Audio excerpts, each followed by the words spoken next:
সুপ্রিয় শ্রোতা, আছি কক্সবাজার জেলার চকরিয়া উপজেলার আওতাধীন বমুবিলছড়ি ইউনিয়নে। আমরা এখানে গোপন সংবাদের ভিত্তিতে দেখতে পাই সরকারি প্রকল্প পাবলিকদেরকে, সাধারণ জনগণকে যে বাথরুম দেওয়ার কথা ছিল, সেখানে যেই তাদের ইট দেওয়ার কথা ছিল মানসম্মত, সে জায়গায় নিম্নমানের ইট দিয়ে দুর্নীতি লুটপাট করার অভিযোগ পাওয়া যায়। আমরা ঘটনাস্থলে এসে ইটগুলো তদন্ত করে আপনাদেরকে প্রমাণ সহকারে দেখানোর জন্য আমরা ইটগুলো একটু যাচাই করব। এই যে দেখেন, ইটগুলো রাখার আগে এখানে এগুলো ভেঙে গেছে, এগুলো আশা করি টিকবে না, যার প্রমাণস্বরূপ এটাই। আমরা প্রশাসনের প্রতি সুদৃষ্টি বলবো, প্রশাসনের ইউনি মহোদয়কে এগুলোর বিরুদ্ধে দ্রুত, অতি দ্রুত ব্যবস্থা নেওয়া হয় এবং এগুলো যদি বন্ধ না করা হয়, এই যে সাধারণ জনগণের যে সুফল, তাদের সরকারি বরাদ্দকৃত বাথরুমগুলো যে 1 নাম্বার ইট দিয়ে করার কথা ছিল, সেগুলো হয়তো টেকসই হবে না, হয়তো দ্রুত এগুলো ভেঙে দেওয়ার সম্ভাবনাও রয়েছে। আমি আপনাদেরকে একটু ভিডিও করে দেখাতে চাই, যে কাছে আসেন একটু ভালো করে দেখেন। এই দেখেন, এই ইটগুলো কখনো কি হতে পারে না, 1 নাম্বার হতে পারে না। প্রকল্প কর্মকর্তাকে বলবো এটার বিরুদ্ধে দ্রুত যাতে ব্যবস্থা নেওয়া হয় এবং এই কাজগুলো যাতে বন্ধ করে পুনরায় কাজগুলো চালু করার, মানসম্মত কাজ করার আবেদন করব।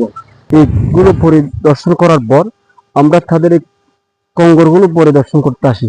আমরা এখানে এসে দেখি যে এগুলো মাটি দিয়ে এখানে কোনো, যেখানে 1.5 নাম্বার কঙ্কর দেওয়ার কথা ছিল, সে জায়গায় 1.5 নাম্বার এখানে কঙ্কর একটা নয়। আমি আপনাদের একটু সুবিধার্থে দেখাতে চাই, কঙ্কর দেওয়া হয়েছে, একটু দেখেন, ওগুলো হাতে ভেঙে দেয়, এগুলা একদম হাত ভেঙে দেয়। আপনাদের একটু দেখাতে চাই, এইগুলাই নিম্নমানের কাজগুলো করে তারা মূলত সরকারি বা এনজিওর প্রকল্পগুলো থেকে লক্ষ লক্ষ টাকা খতিয়ে তাদের লাভবান ব্যবসা করার জন্য সুফল ভোগ করতে চাই। এগুলো দেশের উন্নয়ন এবং সমাজের যে পাবলিকদের উন্নয়নের কথা বলা হয়, সেই উন্নয়নের কোনো চিত্র আমরা এখানে দেখতে পাইনি।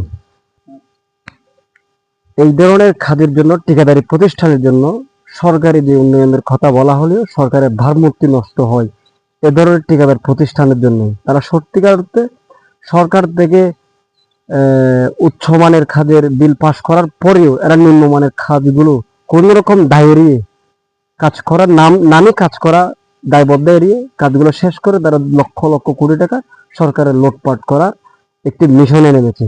তাই উপজেলা প্রশাসন এবং প্রকল্প কর্মকর্তাদের আমরা বলবো, এই ধরনের কাজগুলো যদি চলমান থাকে, এদেশের উন্নয়নের যে কাজগুলো সেগুলো ফিরে আর আসবে না। আমরা চাই এদের বিরুদ্ধে দ্রুত ব্যবস্থা নেওয়া হোক।